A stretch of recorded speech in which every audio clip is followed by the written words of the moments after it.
कद्दू कि प्यार करे से पहले सोचला नतीजा राजा जी। हम इनकर प्रेमी पूछनी आपन ना, हम इनकर पूछनी तहार प्रेमी है मोबाइल वाला हो तू तो भसुर न पगला ये कार हो गई भैया इनकर हो गई बोलू ऐसे न वाले मुंह मारे चल ना ये मोबाइल वाला सारे को चीज गई बोलू जवान हैं किसी के भी पर्सनल नाम मंच पे ना इशारे में बोलिए मंच में नहीं आप बोलिए जैसे तुम गलत कोई नहीं बताओ जाओ वो तो पियाना करबू हेलो तार तो तू तार शादी के चक्कर में रहल कैसे भैया लेकिन और से भैया बेचारा के मानत रहो तू बदल गई हैं कि जगिया वादा से फिर गया चित से मतलब चक्कर में हम रखी है कि वो से तेरा में हम दुल्हन के वो के हैं ये अच्छा बात नहीं की रहे के बता रहा तो जा एको चंदन कौन हो कि खइले मानी भूखाई नहीं की आ तोरा भरोसे जाई नहीं की आ तोरा अपना रूप पे इतना गुमान बता जा हम तारा रूप खातिर खाई नहीं की सहारा सहारा खातिर ना हम चंदन गोलू राजा दिलाते हैं भाई जो कहता है उसका क्रेडिट देने में कोई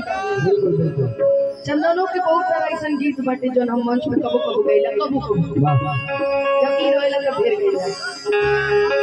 थोड़ा गोलू भैया की वजह से हम लोग में गैपिंग हो जाती है तो याद कोई लगेगा क्या करबो कि प्यार करे से पहले सोचला नतीजा राजा और बहिनी या के बने पर जीजा राजा जी और बहिनी या के बने पर जीजा राजा जी प्यार करे से पहले सोचला नतीजा राजा जी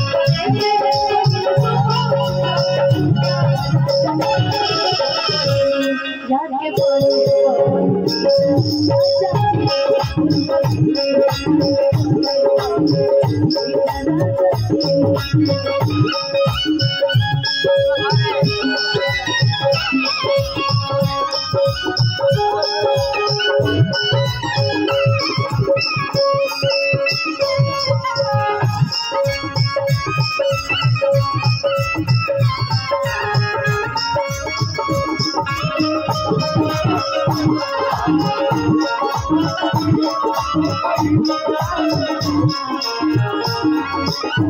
चंदन हमारी जोड़ी लगावत रहनी है नीला नीला वाली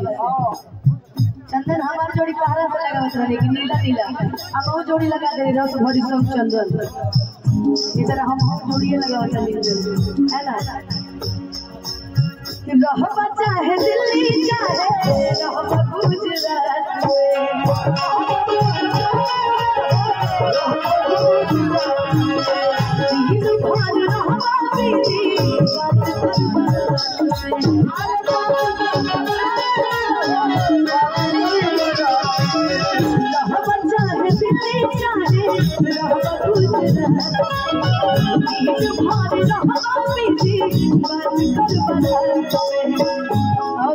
भूख लागी नाथिया में बड़ी बेचारा सजी भूख लागी नाथिया में बड़ी बेचारा सजी प्यार करे से पहले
तो वचन निभाई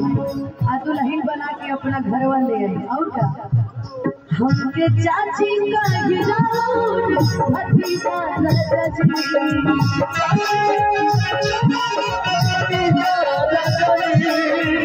चाची का गिराउट भतीजा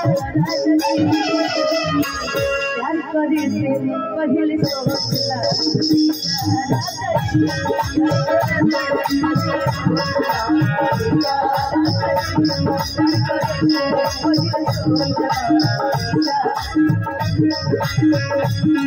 प्यार करे से पहले सोचला नतीजा राजी प्यार करे से पहले सोचला नतीजा राजी मोर बनी जाके बने राजा जी मोर बनी जाके बने राजा जी